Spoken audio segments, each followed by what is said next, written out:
Eu já estava conversando aqui da tua grande experiência, dos teus estudos na psicanálise, e que é um momento importante da gente conversar sobre alguns assuntos, especialmente essa questão das pessoas estão com dificuldade de enterrar os seus entes queridos em função do risco. Então, os familiares estão morrendo, e as pessoas têm dificuldade de lidar com esse luto, porque é um luto que está seccionado, não é verdade? Então, por favor, conte para nós que você fez muita coisa em muitos estudos e tem trabalhado aí há muito tempo, né? Mais de 10 anos com a psicanálise. E conta para nós um pouquinho da sua experiência. Na realidade, meu interesse pela psicanálise e até pela morte começou na faculdade de medicina. Você sabe que havia uma brincadeira quando eu ia dar plantão, porque todo plantão meu morria alguém. E eu falava, hoje é dia de plantão, quem será que vai morrer no meu plantão? E o pessoal chegava a fazer até brincadeiras e apostas com os pacientes mais graves, quem é que ia morrer. E eu ficava muito encanada, muito encafifada, falava assim, mas por que que a vida me coloca para estar ao lado dessas pessoas no momento da sua partida, no momento da sua morte? E eu comecei a ver que muita gente estava morto enquanto vivo e muitos chegavam na hora da morte muito vivos e prontos para morrer. E depois da faculdade de medicina eu fiz pediatria, mas eu queria entender melhor o inconsciente, fui fazer homeopatia e aí medicina psicossomática. E comecei a ver uma inter-relação muito interessante, que é como o inconsciente, o não consciente, está presente no corpo inteiro. E fui então para a psicanálise. Foram 7 anos de formação em psicanálise.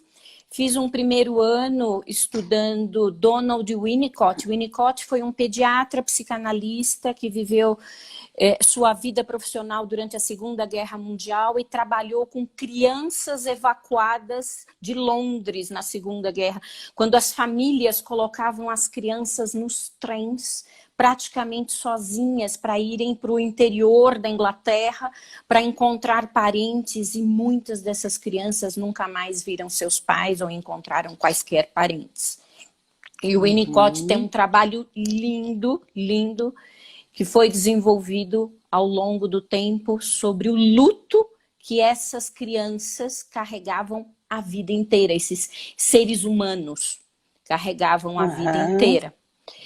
Aí eu fui fazer a formação em psicanálise da criança, foram 4 anos, fascinante, porque quando a gente estuda a criança, nós temos condição de entender um adulto. E hoje eu percebo que se eu só tivesse feito clínica médica geral adulto, eu teria dificuldade de entender as crianças e até mesmo os adultos que têm uma criança ferida. Depois disso, eu fui fazer 2 anos de Lacan, fiz na PUC em São Paulo. E Lacan é fascinante porque ele se atém ao que está por trás das palavras, do discurso. Ele fala muito que vivemos 3 formas de conexão e relação com a realidade. A primeira é imaginária. A segunda é simbólica e a terceira é o real, que é traumático. Olha que coisa interessante que Lacan já falava. Ele dizia o seguinte, se algo acontece com você, você está no aeroporto, pronta para viajar, pegar o avião para encontrar sua filha nos Estados Unidos e avisam que o voo se atrasou, não vai sair no horário combinado. A primeira coisa que você faz quando frustrada, é tentar entender o porquê e o para quê e dar um sentido. Ou seja, você imediatamente quer fazer uma coisa chamada simbolizar, dar um significado. Se você consegue dar um significado para isso, você aceita. A tal da aceitação, a tal da resiliência, passa por encontrarmos um significado para aquilo que nos frustra. Se você não encontra, é quando você traumatiza. Olha que bonito, olha que interessante. E é uma forma interessante mesmo de entender os traumas emocionais, que às vezes são de coisas muito simples, que nem todo mundo vai se traumatizar com a mesma situação. Cada um vai cuidar justamente por causa disso, de simbolizar e de ser resiliente. A mesma coisa acontecendo tem significados diferentes para muita gente. Então, eu acredito que é uma forma muito boa da gente entender isso. Você falou agora sobre o resiliente. É interessante a gente até falar para as pessoas que nos ouvem, para entender um pouquinho mais sobre a resiliência. O termo resiliência vem da física, tem a ver com corpos que se deformam quando submetidos a uma dada agressão e que voltam ao seu estado original. Mas nós, como humanos, dentro da nossa humanidade, nós temos que ir para frente, nós não podemos voltar. Eu gosto muito de uma frase que a filósofa Lúcia Helena Galvão, do Instituto Nova Acrópole, usa, que é o seguinte: se você entrou pelo cano, é pelo cano que você vai ter que sair. E aí você vai ter que olhar para frente e vai ter que sair melhor. Então não é uma resiliência, eu não vou voltar a ser como eu era. Vai ser uma proseliência, eu vou ter que ir além. Além. Na verdade, o termo resiliência para a parte emocional é muito usado como a pessoa ser capaz de ultrapassar as dificuldades. Eu acho que é mais nesse sentido que se conversa sobre isso. E você sabe que Jung estudou muito a questão da morte, Carl Gustav Jung, né? E ele estabeleceu 5 fases para o luto, que eu tenho observado que as pessoas em isolamento social têm vivido mesmo sem a perda de um ente querido próximo. E as 5 fases, eu até anotei aqui para não esquecer nenhuma, começam já com o isolamento a que fomos submetidos, que é muito curioso observar como cada um está tendo reações tão distintas. A primeira é a negação. Eu tenho que ficar em casa, mas não sei bem porque eu sonhei sempre em ficar em casa. Quantos de nós não sonharam? Você mesma que o tempo todo com rodinha nos pés e estando mais tempo em avião, num assento que você tinha até caixa postal do assento, não era? Mais ou menos isso. Quantas vezes nós não sonhamos que o ideal seríamos ficar em casa, curtir nossos livros, poder fazer refeições com o marido e os filhos. E aí nós fomos colocados em casa, só que não por nossa escolha. Começa aí. Tem uma perda aí. Tem uma perda. Você perdeu a tua possibilidade de escolha estar aqui ou não. E é aí que começa o luto, né? Exato. Então, aí nós entramos em casa, todos nós, e aí começamos a fazer o quê? Primeiro tem o grupo, eu brinco que são os loucos do álcool gel, né? As loucas do álcool gel, que inclusive ligam para mim. Eu tenho uma paciente que ela foi para uma chácara com os pais, o marido, a filha, só ela sai e ela vai para o mercado e volta, e ela começou a passar álcool gel na berinjela, na cenoura, na batata, e depois ela lavava, e eu falando para ela, para com isso, porque a berinjela vai absorver o álcool, é melhor então tomar vodka, porque a 70% a vodka é menor, pelo menos, né? E um dia ela retorna e depois de todo esse ritual, ela abre a geladeira e por causa da friagem ela dá um espirro. E quando ela espirra, ela cai de joelhos e começa a chorar, chorar, chorar. E de 4, ela agarra o álcool gel e começa a passar no piso, na geladeira, nos azulejos. E passa a mão no telefone e liga para mim chorando e dizendo: eu não aguento mais, eu não aguento mais. Ai, ai, ai. E justamente se ela não passar agora para a raiva dessa situação e usar isso como um motor de negociação, porque não é assim que a gente passa pelas frustrações? É, Primeiro a gente nega. bem assim, bem assim. Vou usar esse momento para arrumar a gaveta, limpar vidro.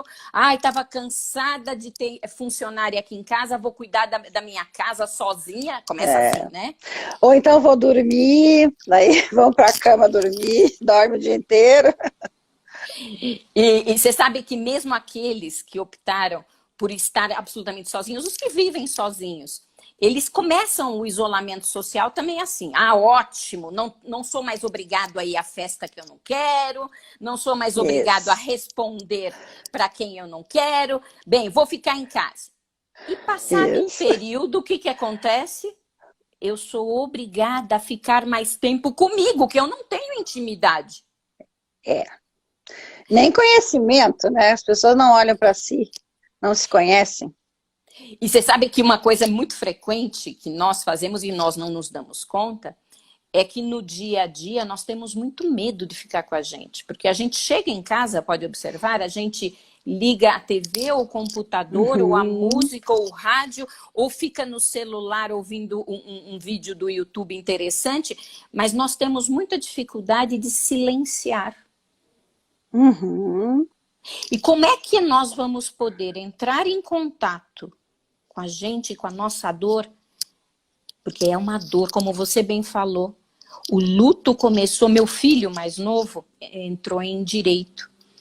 E ele estávamos jantando e ele muito quieto, olha para mim e fala: puxa vida, mãe. Aí eu falo: mas por que você está triste? O que aconteceu?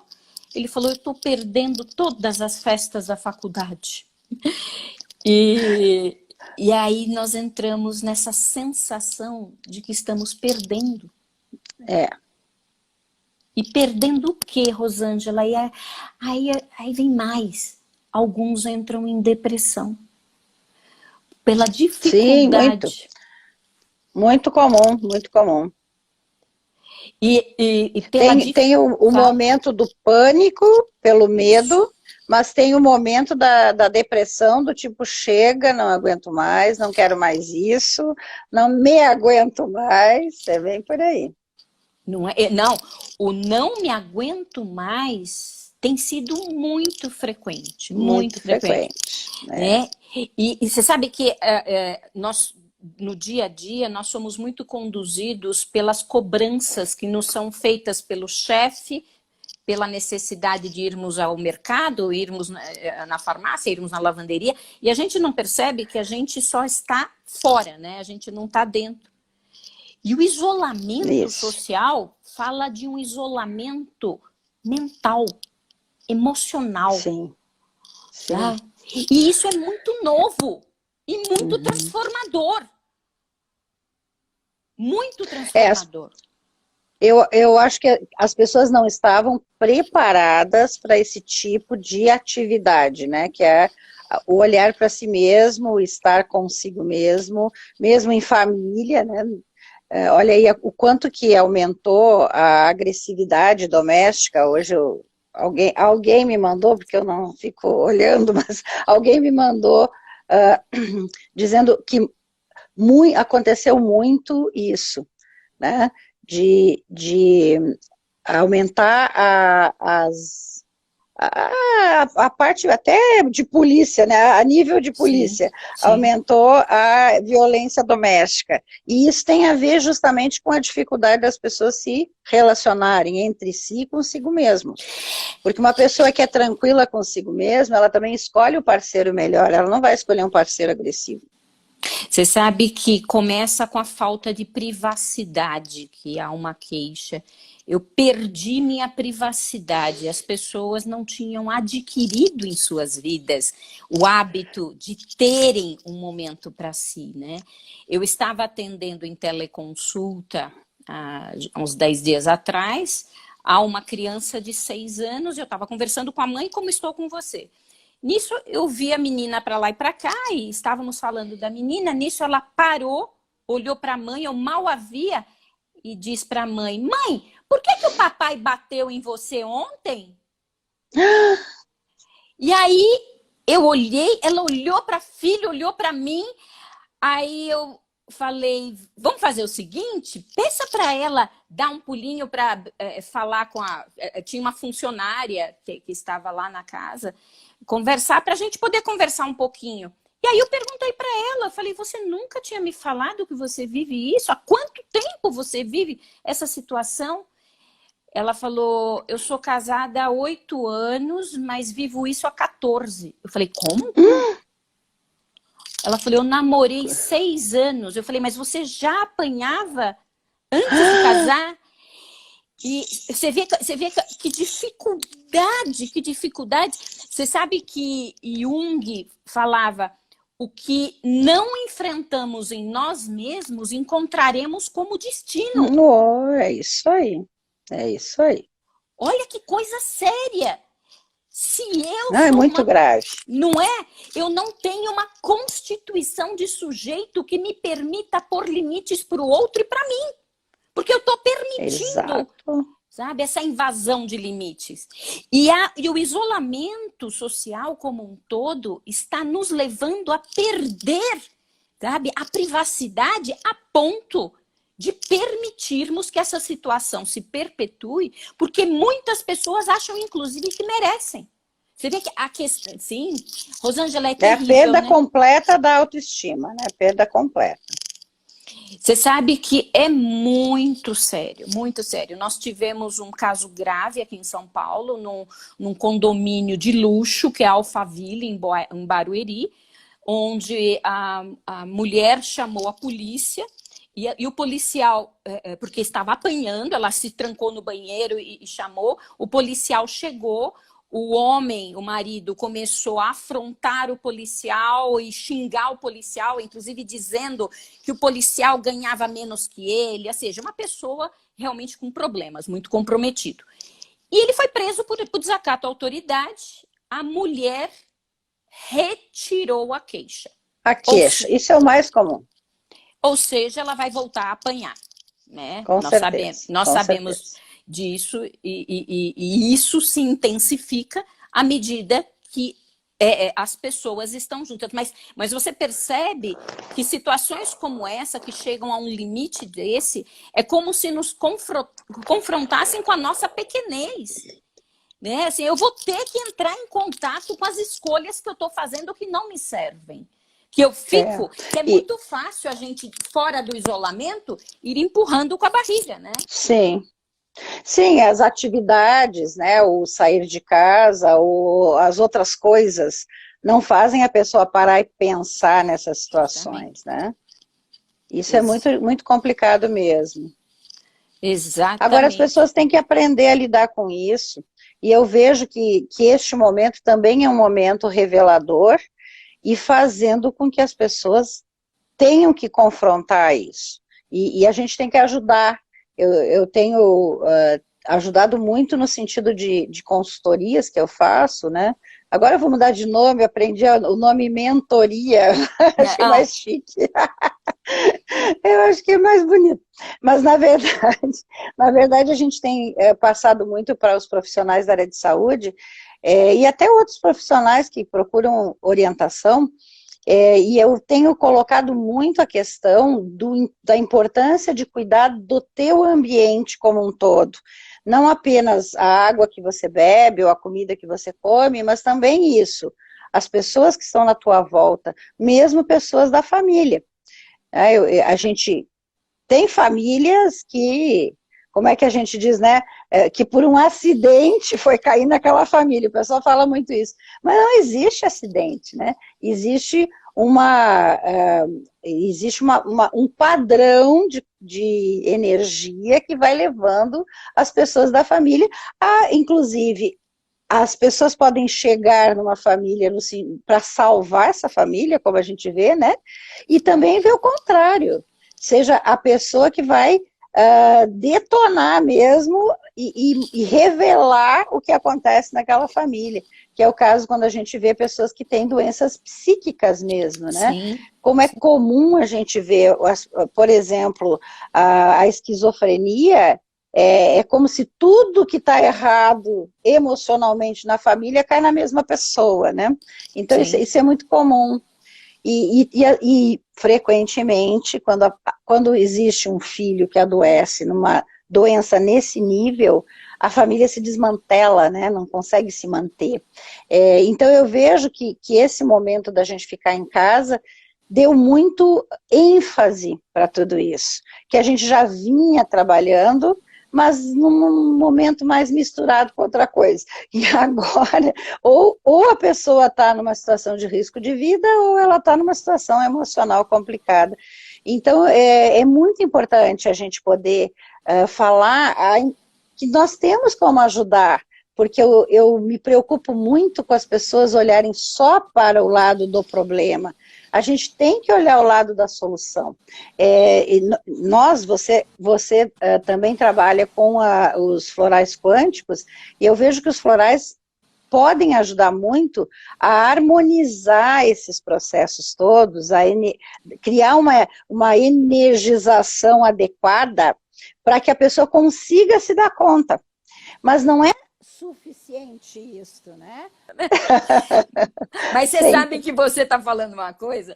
Eu li uma matéria que saiu na revista Carta Capital falando que quem mais ganhou com o isolamento social foram os cães, porque eles nunca passearam tanto como atualmente, porque todas as vezes que alguém está cansado de estar em casa, alguém tem uma briga dentro da família, está querendo privacidade, sai com o cachorro para caminhar. Até nisso o cachorro ajuda, você vê. Tá vendo? A importância dos pets, né? Que, aliás, neste momento, em termos de companhia, são fundamentais.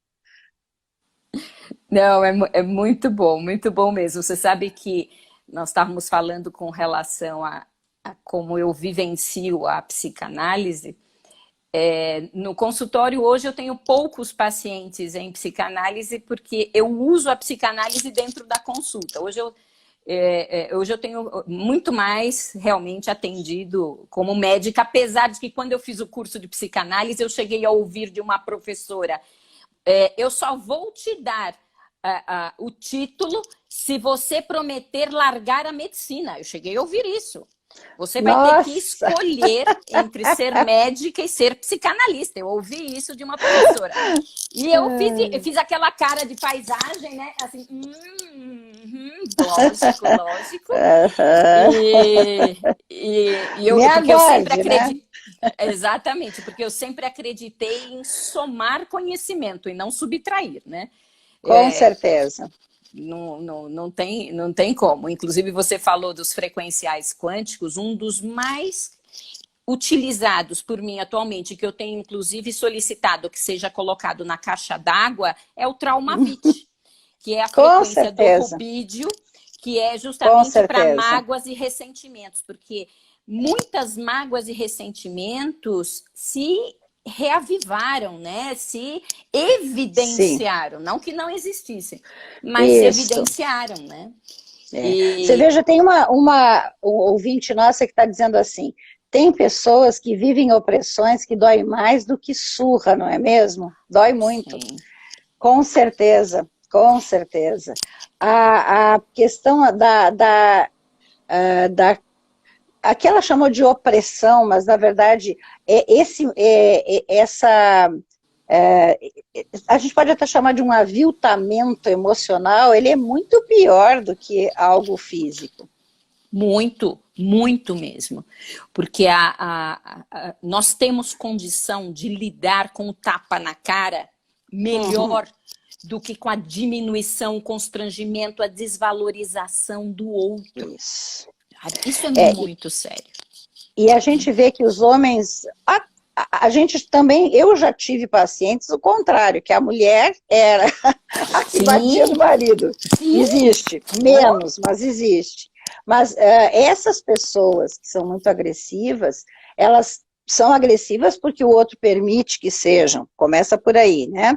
Mas geralmente essas pessoas, elas fazem com que consigam minar a autoestima do outro de uma forma brilhante, né? Eles têm uma capacidade incrível de diminuir o outro para que eles consigam se né, fortalecer, ou seja, promover, né? Como se é impressionante. Isso realmente é algo impressionante. E esse sentimento de possessão que as pessoas têm em relação umas com as outras, que é outro absurdo, né? E a gente vê, você tocou aí no Traumavit, que eu acho maravilhoso, e eu, aliás, acho que todo mundo devia, todos os anos, usar o Traumavit 3 meses por ano, que é para acabar com né, para aprender a lidar com os traumas do ano passado. Então, vamos resolver todo ano. Mas eu vejo também o uso do neurotox como importantíssimo nesse momento, associado ao Consciêncios. Eu acho que o Consciêncios, o Neurotox e o Traumavit são 3, assim, importantíssimos nesse momento, porque eles vão trabalhar a autoestima, a autoimagem, né, que o Consciêncios faz isso, olhar para si mesmo, a autoconsciência, né, eu até brinco que eu criei o slogan para o Consciêncios, né, agora com o Consciêncios, o sem noção tem solução. Muito bom. Porque ele cria mesmo essa autoconsciência, né? E a gente, com o Neurotox, eu vejo que faz uma modulação do humor, mas também aprendendo a lidar melhor com esses sentimentos ruins. Então, eu chamo esse é o que limpa as neuras, né? Que tira a ciúme, né? Diminui a coisa da inveja, do medo. Agora nós estamos nesse processo de medo. Então, são florais que ajudam muito. Mas, como eu digo, eles ajudam num processo de integralidade e de complementariedade. Mas, frequentemente, esses pacientes precisam do profissional. Eles têm que ter com quem fazer a âncora, com quem contar. Né? Sim. Então, eu vejo a necessidade de juntar as coisas.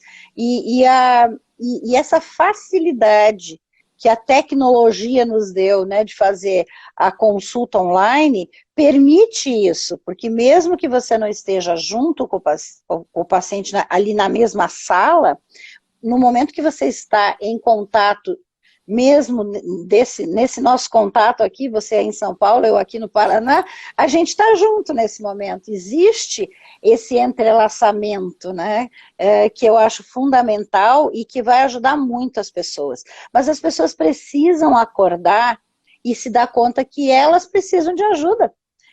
Tem que partir da pessoa. Mas você sabe que é muito difícil as pessoas pedirem ajuda antes de chegar no fundo do poço, infelizmente, tá? Infelizmente. Primeiro que nós temos a negação à história. Primeiro eu nego, né? Uhum. Depois vem uma sensação de raiva que eu dreno para outras pessoas e coisas, como se eu fosse a tua vítima, é por tua causa, e eu começo a deslocar para você e com a dificuldade de assumir as escolhas que eu estou fazendo. Aí depois vem a depressão, e eu nem sei porque eu tô deprimida. É assim, nem sei. E as pessoas chegam... Essa semana mesmo, segunda-feira, eu atendi em primeira consulta uma pessoa que chegou para mim falando, olha, eu já faz uns 2, 3 anos que eu tô só mudando de medicação psiquiátrica, entrei em depressão, e você tem ideia do que aconteceu? Qual foi a causa? Não, eu não sei. Tá tudo bem na minha vida. Como tudo bem você tá deprimida? Assim, como assim? Tá? Não. Eu só vim aqui para que você me dê uns florais, uns frequenciais, uma homeopatia, faça uma acupuntura e eu... Sabe aquela história assim? Ela desloca para mim a responsabilidade de curá-la. E o que é muito visível é a necessidade do acolhimento. São pessoas numa separação, porque o que eu vejo na depressão é uma separação de si mesma. São pessoas que estão muito separadas e tanto que eu pergunto, mas o que você sente quando o seu chefe grita com você? E ela fica parada e vai me explicar a situação. ela não Mas entra não em contato. não consegue dizer o que realmente sente. Não, ela É. explica, mas não sente. Ela não fala do que sente. E muitas Uhum. vezes, Rosângela, a gente tem que nomear para a pessoa o que ela de fato está querendo expressar. E eu falo, mas não dá raiva de você sentir a injustiça acontecendo com você? Não dá tristeza e constrangimento entre os teus pares você receber o grito do chefe? Não dá medo de perder o emprego, apesar desse desconforto todo? Então, nomear também é importante, porque muitos de nós não entram em contato com a sua dor, então não sabe nem dar nome. Não É, tem nome. Não tem nome. é. Não, e para Homens têm mais enfrentar, dificuldade. Oi, pode e falar. quando você dá o nome ao teu sentimento, você consegue dar um peso para ele. E aí você consegue também resolver aquilo, ou entender como aquilo funciona. E você sabe que se você não consegue entrar em contato com a tua dor, você não vai ser capaz de perdoar ou de se perdoar. Porque tem Isso, culpa que eu carrego porque não pus limite para o outro. E tem culpa isso, que eu carrego porque eu não pus limite para mim. Né? exato.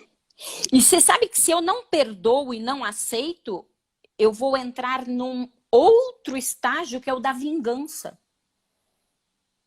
A Sim, vingança surge quando eu pulo da depressão para a não aceitação.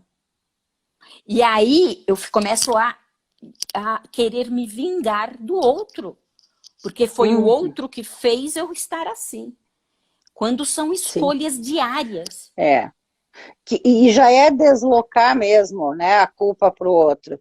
E só isso já demonstra o quanto que a pessoa está precisando de ajuda e de tentar resolver essa situação.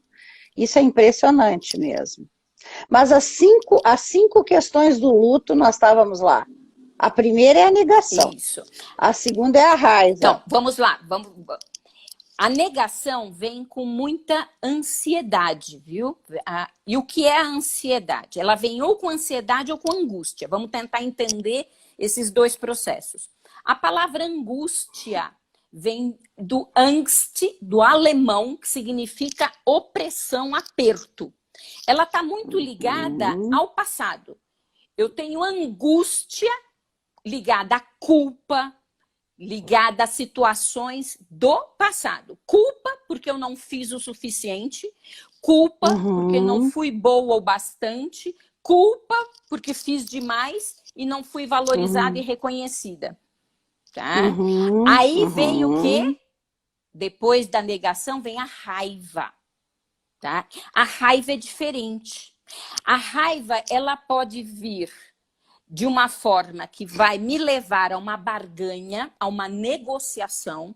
Então, eu estou com raiva de você, eu chego para você e digo: você gritou comigo, você não me tratou bem.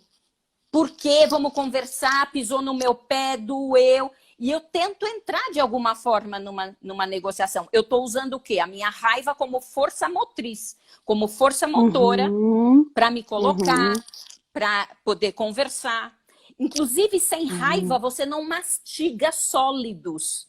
Pessoas que não lidam com a sua raiva, elas adoram comer só pastinha, só líquidos. Olha que interessante, sabe? Muito, muito Tem muito, interessante. tem muito problema de mastigação, muito problema com os dentes. Uhum, A raiva dentro da família que não foi bem conduzida pode levar a muitos problemas odontológicos, com dificuldade para mastigação.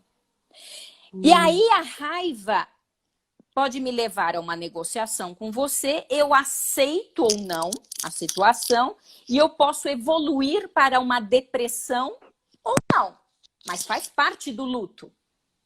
Aí entro na depressão. Quer perguntar alguma coisa? Não, Quer não, falar? eu ia dizer que, na verdade, se você não tiver aquele momento de tristeza e de recolhimento, você não consegue viver o luto, na verdade? Exatamente. Que é o que a depressão permite.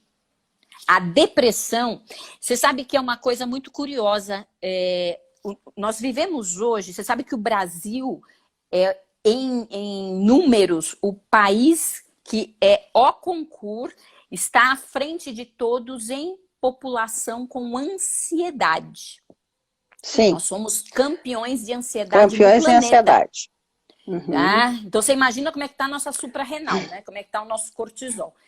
E a ansiedade está ligada à necessidade de controlar o futuro. A ansiedade vem porque eu quero controlar o que você pensa de mim. Eu quero controlar como é que as pessoas me veem. A ansiedade me coloca para...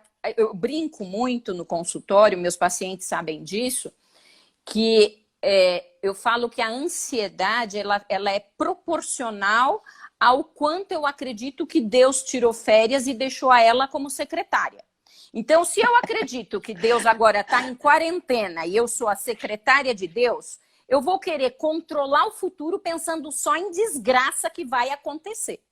E eu vou, que é o que você estava falando do neurotox. O neurotox, ele dá uma boa, mas muito boa amenizada na toxicidade mental e nos pensamentos obsessivo-compulsivos, né? Exato. E o ansioso, que aí é o neurovite, o ansioso, ele quer controlar o futuro. E ele deixa de dormir porque ele não pode parar de pensar sobre o pior que pode acontecer. Né? Isso mesmo. O deprimido tende a fazer microdespertar ao longo do seu sono. O ansioso, ele não pode dormir, ele não consegue iniciar seu sono. Por quê? Não consegue relaxar, né? Ele não se entrega. Eu brinco que são pessoas que dormem com um olho só, porque elas têm que ficar com um olho vigiando tudo que está acontecendo. Porque pode acontecer uma desgraça e ela não pode ser pega de surpresa. Então, você imagina como é duro, como é difícil. É o sofrimento, né? Sofrimento mental. Esse luto, por exemplo, do medo da perda do emprego, o luto que vem com o medo do meu negócio, quando retornar não ter sucesso, ou não ter como pagar funcionário, ou não ter... que muitos empresários estão vivendo. E você sabe, Rosângela, se nós não falarmos de morte, nós não passaremos essa quarentena. Porque a morte fala todos os dias, não só do que perdemos dos sonhos que tínhamos para 2020, porque afinal 2020 veio contaminado por vírus, né?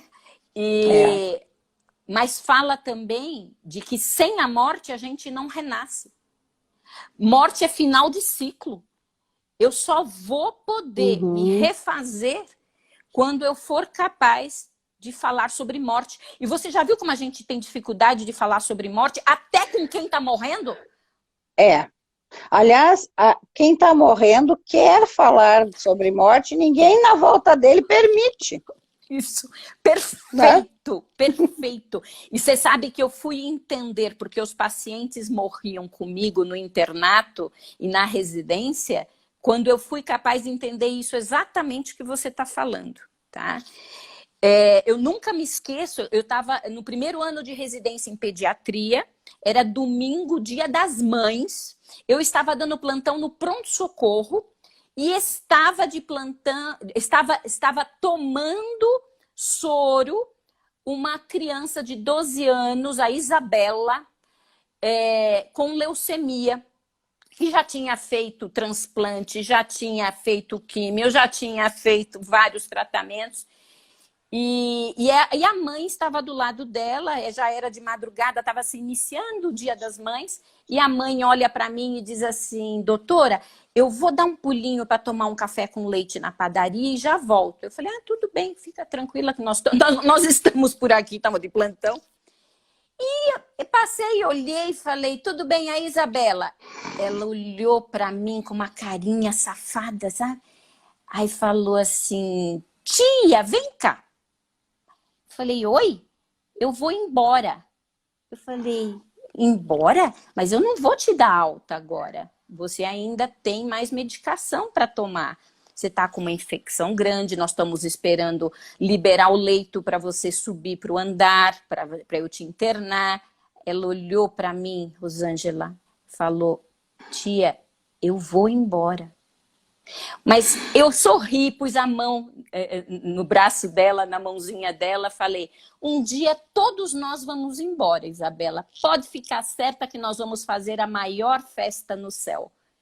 Ah, mas olha, eu me virei, deve ter dado mais 5, 10 minutos, me chamaram. A Isabela parou. Quando eu voltei, fui entubar, fui fazer, e olha, nunca mais me esqueci disso. Isso são 30 anos, Rosângela. Foi um dia das mães. Eu olho e na você... porta, estava a mãe dela. A mãe dela na porta, só. olhando para mim. Olhando para mim. E você viu que você deu a permissão. Olha que maravilha. E eu acredito que essa é a bênção da nossa profissão. A bênção... Poder acompanhar esses momentos, né? Nossa, isso é muito importante. Você sabe que no dia do enterro do meu sogro, né, que foi dia 20 de março, por Covid, só foi permitido o máximo de 8 pessoas. Meus sogros tiveram 6 filhos. E eu tive a grata oportunidade de estar na despedida do meu sogro, o senhor Oswaldo Sanches, 88 anos. Um marceneiro de Piraju, que trabalhou a vida inteira por aqueles filhos a ponto de perder dedo por causa justamente do seu trabalho. Sim. Falecendo 2 dias depois da minha sogra. 82 anos com Parkinson. E na hora da despedida, não houve nenhum padre, rabino, pastor, ninguém que fosse fazer qualquer tipo de homenagem. E aí nos levantamos, né? Na realidade, era permitido no máximo 8, mas estávamos em 10. Levantamos-nos os 10, fizemos uma roda, um círculo ao redor do corpo, do caixão, que estava aberto, ainda não estavam fechando. E cada um de nós começou a contar uma história engraçada e bonita da convivência que tinha tido com o seu Oswaldo. Que lindo, que lindo. E foi lindo, e foi exatamente isso, porque num dado instante nós estávamos comovidos, mas felizes com a honra da vida ter nos permitido a convivência com a grandeza daquele marceneiro que só teve até o 3º ano primário. A grandeza daquele homem cuja integridade moral e a capacidade de amar além de si mesmo foi o que ficou dentro de cada um de nós, e ele vai estar vivo, Rosângela. Os 2 vão estar vivos, sabe, dentro de nós, por causa justamente da grandeza deles. A assinatura que eles deixaram foi justamente a alegria de viver, como eram amorosos com esses filhos, sabe? Assim, eu sou uma nora e eu só tenho a falar bem da minha sogra, sabe? Aquela coisa assim. Isso é maravilhoso. Eu também. Eu sempre digo que a minha sogra foi, nossa, uma mãe para mim, foi maravilhosa. E você sabe que essa forma de olhar para a morte a gente não aprende. Nós temos uma condição, né, na nossa vida do ocidental, que é negar a morte. É a única coisa certa. A gente não se prepara para a morte nunca. Então, no momento que você consegue pegar a essência da pessoa e manter essa essência viva com você, a morte fica mais fácil. Vou dar 2 dicas de livros que eu separei para as pessoas que estão nos ouvindo, que eu recomendo. São livros belíssimos. Um é da doutora Ana Cláudia Quintana Arantes, que é geriatra, especializada em cuidados paliativos. A morte é um dia que vale a pena viver. É um livro que foi escrito... esse livro. Esse livro é uma maravilhoso. poesia. Maravilhoso. Maravilhoso. É uma poesia. sabe? Ela é de uma doçura, a doutora Ana Cláudia, e ela relata várias coisas da vida dela e sobre justamente como é lindo podermos viver a morte, lembrando que se ela faz parte da vida, tá tudo certo. Exato. Eu brinco com os meus pacientes que, assim, ou Deus tirou férias e eu vou parar o planeta e descer, ou eu acredito que tá tudo certo, né? E o outro livro é sobre... O livro é da doutora Elizabeth Kubler-Ross, sobre a morte e o morrer, tá? É um livro Esse eu não conheço. muito interessante, Rosângela, porque ela vem falando justamente sobre o que ela acompanhou durante a passagem de várias pessoas. Ah, deixa eu contar uma historinha antes de ler uma coisa que eu separei também do Fernando Sabino para o dia de hoje. Eu estava ouvindo um encontro da Lúcia Helena Galvão, filósofa da Nova Acrópole, sobre a morte. E ela estava fazendo uma entrevista com a filha do cônsul da Índia no Brasil, que é uma médica que trabalha com tanatologia, que é o estudo da morte e fazendo cuidados paliativos. E ela contou a história de um paciente dela, não é meu paciente, é paciente dela, que eu achei a coisa mais linda. Era um paciente, um carteiro, que estava com câncer, já com metástase. Quando ela começou a acompanhar, ele já estava com metástase óssea, metástase no cérebro, metástase em pulmão, metástase em fígado, a partir de um melanoma. Você vê que ele era carteiro, um melanoma, questão do sol. Mas ele, a cada consulta, parecia que ele queria confortá-la. Ela falando... Olha, não é lindo o paciente que é quer lindo, confortar. É o contrário. E ele falando que ela não se preocupasse, que ele estava preparado para partir. Afinal, ele era carteiro. E um carteiro anda sozinho pela cidade, pela vida, sempre com seus próprios pensamentos. E ele sabia que um dia ele iria. E acabou sendo internado, e era uma dos pacientes mais visitados, porque mesmo se preparando... E ele pediu para não ser entubado. Se eu tiver uma complicação, não me entubem, permitam que eu parta sem ser entubado. E assim foi feito. E ele partiu com a bênção de todos, inclusive ela estava presente quando ele partiu. E as pessoas ficaram mais aliviadas por verem alguém que a gente ama não sofrer mais, né?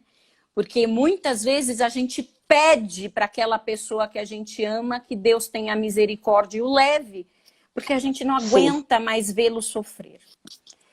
E isso foi em outubro. Em dezembro, próximo ao Natal, ela recebe uma carta e quando ela abre, era do carteiro. Agradecendo a ela todos os cuidados e todo o carinho que ela tinha oferecido a ele.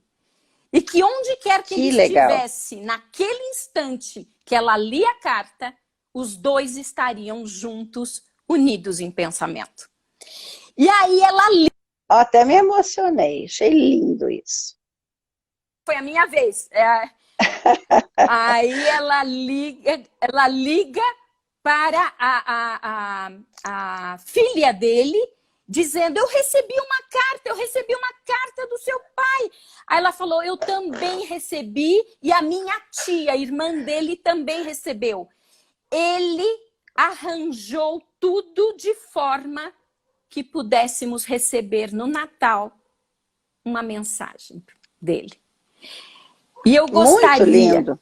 Eu achei lindo demais, e até sabendo que isso é muito bonito, eu trouxe do Fernando Sabino, do livro O Encontro Marcado, algo que muitos já conhecem, mas que eu acredito que a gente não pode esquecer. De tudo ficaram 3 coisas: A certeza de que estamos sempre começando algo, dando início para algum projeto, e precisamos fazer isso. Ter algum foco, algum sonho, algum projeto, nós não podemos deixar de sonhar. Deixar de sonhar é morrer em vida. Tá? Então, temos que estar iniciando algo. A certeza de que é preciso continuar. Muitos dos sonhos e dos projetos que demos início terão que ser continuados depois da quarentena. Modificados, melhorados, aperfeiçoados, mas continuados. A certeza de que seremos interrompidos antes de terminar. Quantas coisas nós não desejamos, não queremos, não passamos, e onde existem interrupções e mudanças de trajeto, mudanças de percurso. Nenhum de nós imaginaríamos que estaríamos hoje unidos via Instagram, nesse encontro amoroso, gostoso que estamos tendo.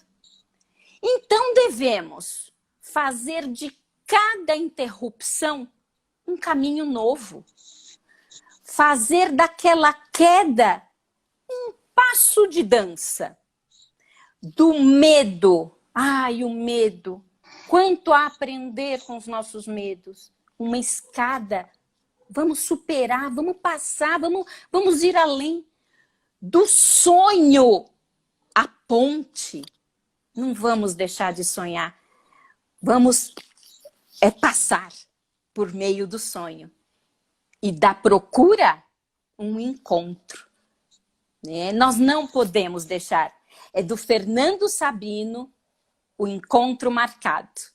É lindo. Maravilhoso, maravilhoso. Esse livro é lindo, do começo ao fim. Fernando Sabino, ele conseguia tirar das palavras, porque não é qualquer um que consegue tirar das palavras poesia, porque as palavras carregam uma melodia, uma força, e alguns poetas... Uma energia, né? São frequência e energia. Exatamente. É isso aí. E é muito São declarações. Bom. Muito lindo. Você sabe que a minha mãe é poetisa. Ah, não sabia! E ela gosta de escrever sobre o quê, Rosângela? Que idade sua mãe tem?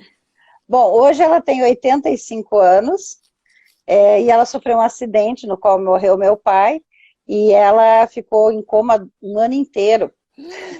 Rosângela. Ela ficou em coma, ela ficou em coma profundo, ela ficou 90 e poucos dias. Depois ela fez um coma superficial, e aí foi acordando devagarinho. E a gente teve que viver com uma nova mãe, como eu digo, né? Porque quando sai dessa, né? Ela teve um problema muito sério, multitraumatismos, cadeira de rodas, etc. Mas ela já era poetisa antes, né? Já tinha escrito muita coisa, isso faz uns 30 anos, mais ou menos, 30 e poucos anos, e aí, 32 anos faz, que eu lembrei que a minha filha tinha 3 para 4 anos. E aí, nessa volta dela, ela chegou a escrever novamente, ela tem vários livros, inclusive. Ela escrevia poemas e sonetos, e muito voltado para o lado do amor, mas também alguns eram mais para o lado da educação. Ela era educadora, ela era professora universitária e outras coisas. Muito estudiosa também, vários cursos, etc. E você sabe que agora, em função do acidente, que ela ficou com perda muito grande da massa encefálica, ela fez um swelling, e agora ela está numa situação assim, meio demencial leve, né? Mas se você senta e conversa um pouco com ela, ela faz um poema de repente, assim, ela faz repentista, ela é repentista. Que lindo, que lindo! E é interessante você ver o quanto que isso fica, né? Mesmo que a conexão cerebral já não esteja tão boa, né? Com os buracos que ela tem na cabeça lá do swelling, de alguma forma o cérebro deu conta. É muito interessante. Lindo. Mas eu gosto demais. muito de poesia, porque acabei me acostumando com isso. Mas eu acho muito legal, eu acho que a gente tem que encarar a morte como parte da vida, eu realmente acredito nisso, E também acredito que nós precisamos aprender a lidar com isso e ensinar os nossos filhos a lidar com isso, né? E se preparar mesmo para isso. Meu pai, quando morreu nesse acidente, ele tinha na carteira, aqui a gente não tem a mania de fazer, né, testamento, ele tinha na carteira um papelzinho dizendo: eu quero deixar isso para fulano, isso para o ciclano. É uma forma de se preparar para a morte. Mas nós estamos terminando o nosso tempo, infelizmente, né? A gente teve bastante pessoas aí que falaram desse momento em ver que as pessoas sofrendo devem mesmo abandonar a matéria, né? Se desprender da matéria. E é bom que todo mundo tenha tido, então, essa forma de ver, e esse poema veio justamente para meio que dar força para as pessoas passarem esses momentos mesmo, né? Eu acredito que não dá para valorizar a vida sem a gente falar sobre a morte. Porque quando a gente fala sobre a morte, nós vamos ter tanto mais para viver, tanto mais para querer aprender, tá? E eu acredito... A força da vida cresce, né? Sem então, dúvida. Querida, eu quero te agradecer muito, foi muito lindo estar junto com você. Vamos repetir mais tarde. Vamos. Daqui a pouco a gente inventa outra. Com certeza. Gratidão. Muito obrigada a todos. Obrigada pelo convite, Rosângela. Até a próxima. Até.